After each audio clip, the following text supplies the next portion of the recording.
হাওর বড় এলাকায় চলে আসছি। এমন একটা পরিস্থিতি এই জায়গাটা দেখতেই পাচ্ছেন, মানে কি বলবেন, কিছু বলার নাই। একটু বৃষ্টি হলে এই জায়গা থেকে পানি পাস হতে পারে না, আর এই ধরনের গাড়িগুলো ঠিক এভাবে পার হয়। প্রচণ্ডভাবে রিস্ক নিয়ে পার হতে হয় এই জায়গাটা। এই রাস্তাটা কবে যে এই এলাকার লোকজন সংস্কার করবে, এলাকার ঊর্ধ্বতন কর্মকর্তারা, ভাই দৃষ্টি আকর্ষণ করতেছি ভাই, খুব বাজে একটা পরিস্থিতির মধ্যে দিয়ে মানুষজন এই রাস্তাটা ব্যবহার করতেছে। আপনারা খুব দ্রুততার সাথে এই রাস্তাটাকে সংস্কার করেন।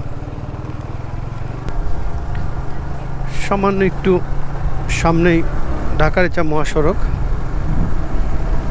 অনেক ঝড়ঝাপটা ঝড় বৃষ্টির মধ্যে রাইড করে এখন চলে আসলাম। ওই যে সামনে দেখতে পাচ্ছেন, ওইটাই ঢাকা-রিচা মহাসড়ক। আমি তো রং সাইডে কখনো যাই না, আজকে একটু রং সাইডে যায় দেখবো যে কী অবস্থা। প্রশাসনের ভাইরা থাকলে আবার ঘুরে আসতে হবে। একটু রং সাইডে যাই।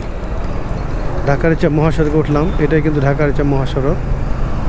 আর যে ওই পাশ দিয়ে ঘুরে আমি চলে যাব,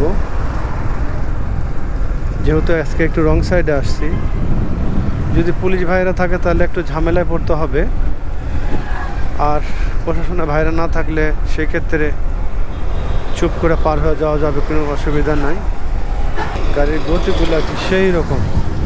এই যে এখন রাইট সাইডে যাওয়া যায়, কিন্তু প্রশাসনের ভাইরা থাকলে কিন্তু একটা ঝামেলা করতে পারে। আশা করি ওই ধরনের ঝামেলা হবে না। এখন অনেক সময় এই জায়গাটা পুলিশ থাকে, সেক্ষেত্রে এটা মামলার সম্মুখীন হইতে হয়। যাই হোক, আপনারা যখন আসবেন অবশ্যই চেষ্টা করবেন রাইট সাইডে আসার জন্য। আমি সবসময় রাইট সাইড দিয়ে আসি। এটা হেমায়েতপুর বাস স্ট্যান্ড। এর আগে আমি একটা ভিডিওতে বলছিলাম এটা একটা যন্ত্রণার জায়গা। কারণটা হলো, এই যে দেখেন অনেক ধরনের বড় বড় বাস, ছোট বাস, লোকাল বাস, হাইওয়ে বাস, এই যে ঠিক এইভাবে এখানে দাঁড়ায়। এই যেখান থেকে যাত্রী নেয়, এই দেখেন আনাস নামে যে গাড়িটা, এটা কিন্তু এখান থেকে যাত্রী নেওয়ার জন্য দাঁড়াইছে। এই দেখেন কতগুলা গাড়ি পাশা দিয়ে দাঁড়ায় আছে। এই দেখেন জানের কোনো মায়া নাই আপাও ভয় পায় না। যে কোনোভাবেই হোক কাটায় বের হয়ে আসলাম। এই সমস্ত জায়গা দেখলে অবশ্যই আপনার গাড়ি হোক, আপনার বাইক হোক, যেটাই হোক না কেন, নিয়ন্ত্রণটা হাতে নিয়ে নেবেন, স্লো করবেন। আর এই যে মুরব্বী ভাই গাড়িতে উঠবে, মেন লাইনে দাঁড়াইছে, আর গাড়িওয়ালাও বাস সুন্দর করে যাত্রীদেরকে এখান থেকে উঠায় নেয়। এতে করে কিন্তু দুর্ঘটনা ঘটতে পারে। যে দেখেন এই গাড়িটাকে সিগন্যাল দিল এবং দাঁড়াইলো। এই যে মহাসড়ক, এই ডিভাইডারের ভিতর থেকে তারা তাদের গাড়িতে যাত্রী উঠাইতেছে। দেখেন প্রশাসনের লোকজন এখানে থাকা দরকার। এই দেখেন কত মানুষ, দেখছেন।